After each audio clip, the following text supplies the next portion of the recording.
સુરતના શિવશક્તિ માર્કેટમાં આગ લાગવાના કારણે આ હોળીનો તહેવાર વ્યાપારીઓ નહીં મનાવશે। શિવશક્તિ માર્કેટમાં આગની ઘટનાએ કાપડ બજારમાં ઘેરા પ્રત્યાઘાત સર્જાયા છે।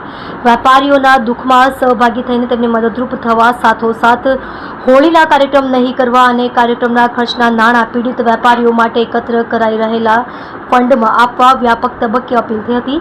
જોકે સંવેદના મરીજ પરવારી હોય એ રીતે કેટલાક સ્થળોએ અમુક સંસ્થા દ્વારા હોળીની ઉજવણીના કાર્યક્રમોનું આયોજન કરાતા નારાજગી ફેલાઈ છે।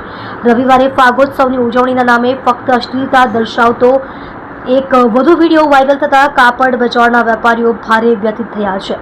સોશિયલ મીડિયામાં પણ આવી હરકતો સામે આવતા ભારે રોષ ઠાલવતી કમેન્ટ્સ જોવા મળી રહી છે।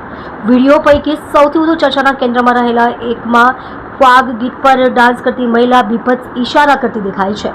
એક વ્યક્તિ સાથે ડાન્સ કરતા કરતા મહિલા તેના ખોળામાં પણ બેસી જાય છે। ફરી અશ્લીલ ઇશારા કરતા બીજા વ્યક્તિના હાથમાંથી પૈસા લઈ નૃત્ય કરવા માંડે છે। ત્યારબાદ ડાન્સર મહિલા પર બીજો એક વ્યક્તિ નોટો ઉડાડતો દેખાય છે। આ વિડીયો ટેક્સટાઇલ વર્તુળોની સાથે શહેરભરમાં ચર્ચાનો વિષય બન્યો છે।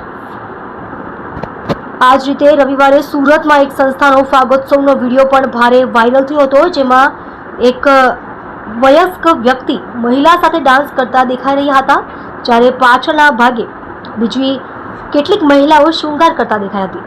આજે રવિવારના દિવસે પણ વાયરલ વિડીયોને લઈ કાપડ વેપારીઓ એકબીજાને કોલ કરવા માંડ્યા હતા।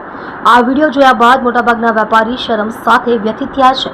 સુરતના કાપડ બજારમાં આટલી મોટી દુર્ઘટના બની છે, ત્યારે આ રીતે ફાગોત્સવની ઉજવણી થાય એ માનવતા નથી એવી ચર્ચા સાથે વિવિધ સોશિયલ મીડિયા પ્લેટફોર્મ પર આયોજકો સામે ફિટકારનો વરસાદ થઈ રહ્યો છે।